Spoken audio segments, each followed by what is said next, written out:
Have you ever been genuinely into a soap opera? Barbara. What? Just said the first thing that came out. No, genuinely. Was that a royal family reference? No, it was actually Barbara Windsor. Oh, okay. Because we was talking about EastEnders or humans. Or we were. I don't know. She was in EastEnders. She was, yeah. No, have you?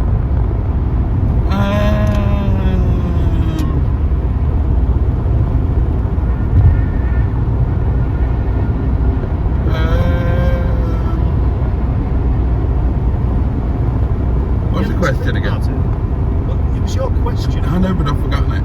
Have you ever been genuinely into a soap opera? Oh, a soap opera, that was it. No, not a soap opera. Right, gosh, that took a bit, didn't it?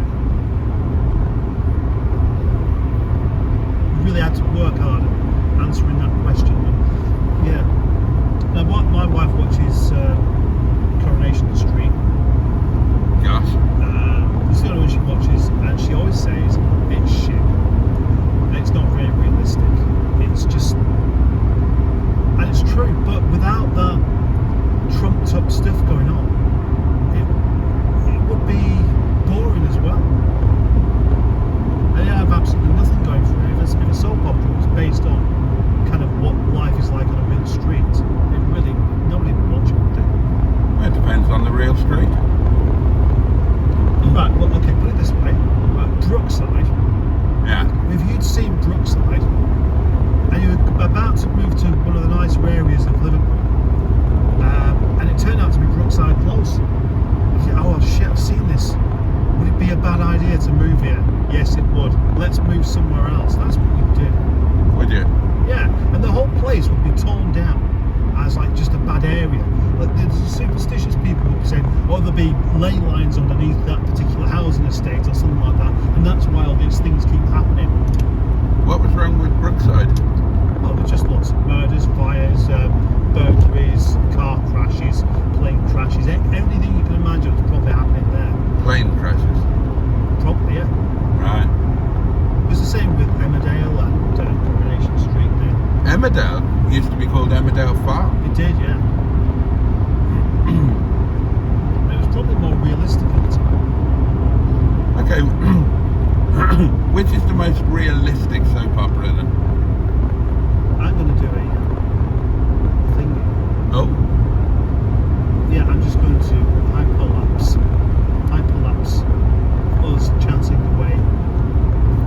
The most realistic soap opera of all time. What does hyperlapse mean? It's just another word for time lapse. Oh, okay.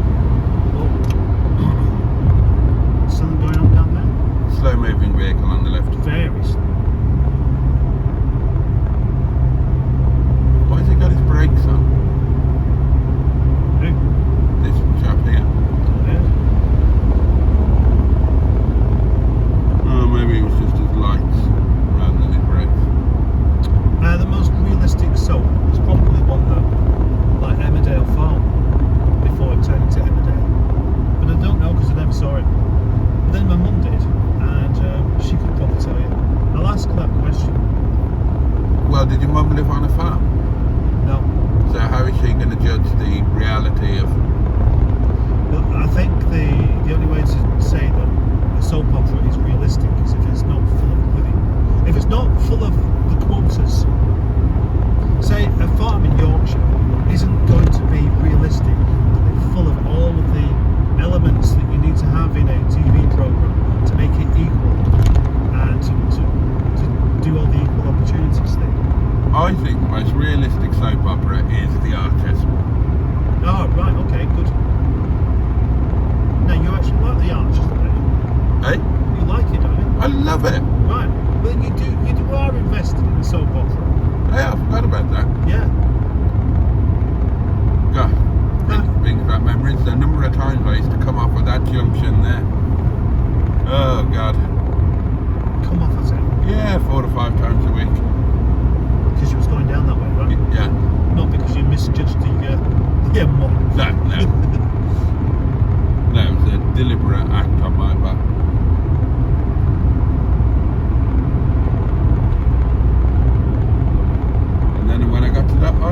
Turn left. First exit. Turn left. Oh yeah. First exit. Oh yeah. Oh yeah. Oh yeah. Oh yeah.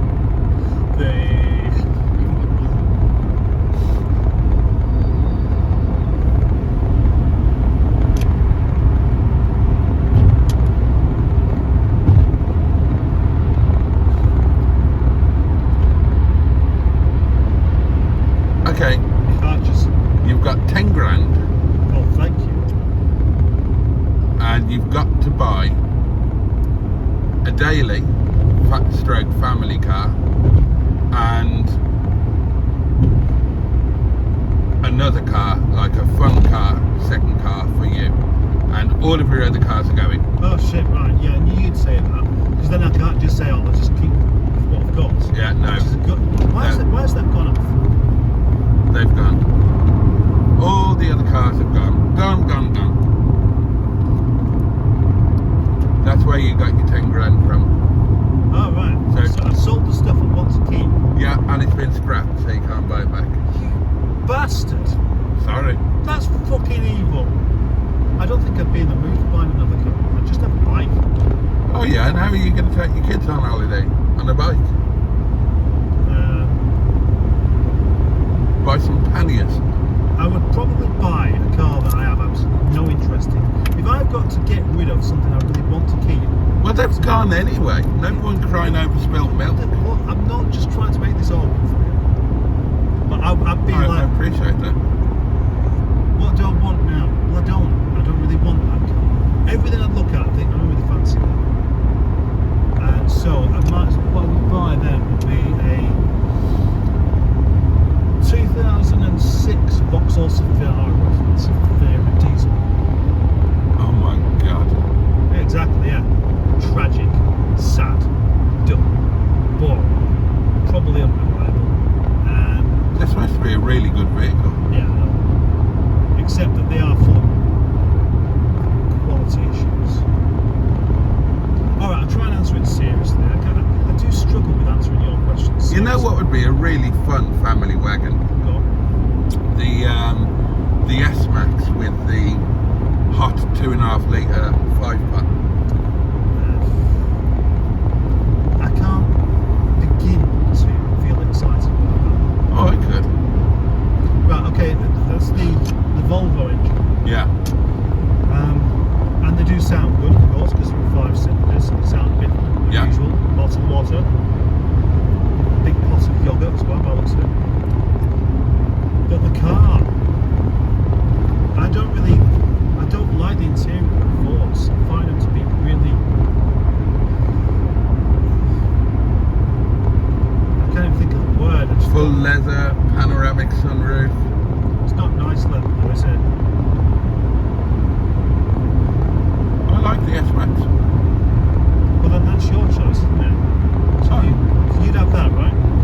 If I was in your position, yeah. You're in my position. I'm not. You know what I'm going to say? I would have either a Volvo V70 or a Saab 95. A Saab 95 Aero would be fantastic, actually.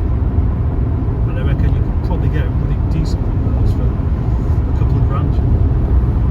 Okay, so what's your other car going to be? Well, that one would kind of be the fun car as well as the family car. Okay. So I could keep the rest of the money. No, you're not allowed to. Alright. Could I buy a car with the view of changing? Or I've got to keep it as it is? You've got to keep it as it is.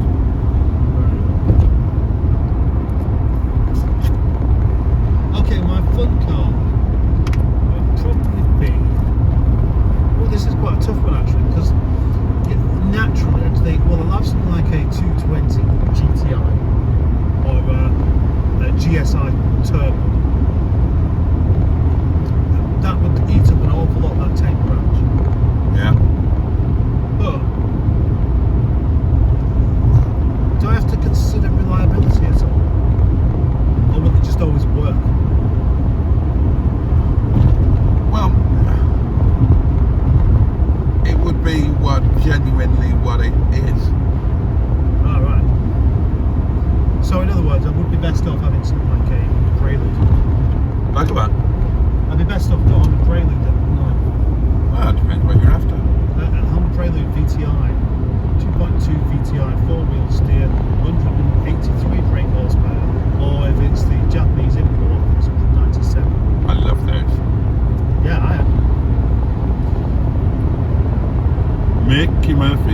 master baker, puddings, pies and Bam, pastry bam. maker, biscuits, buns and Bam. birthday cakes. Cake.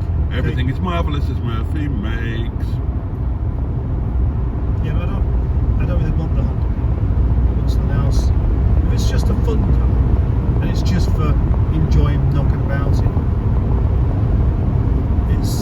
I may as well have something else. Might as well.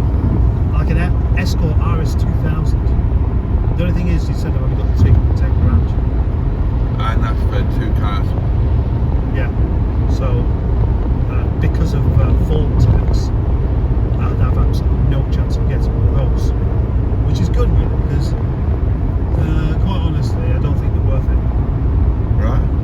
If it was a case of you've got not 10 grand, but you can have a car, and it can't be, say for example, a Ferrari or a Pagani's Honda. It's just got to be what was a normal car once. That'd be a good one. Then I might go for something like an old Ford. Except, oh, that's the services we went to last time, isn't it? It is. Oh, I'd like to go to that one. I like that services. Well, Right, okay. it'd be nice to tick another service box and go to a different one. Well, there's that, yeah. How many miles before we turn it off? Looks like, can you see it? It's 67. Yeah. Close. Right, so here's a question for you then. Oh, good. I like questions. You have, the money's not important. Right? You can have a Vauxhall, but it's got to be.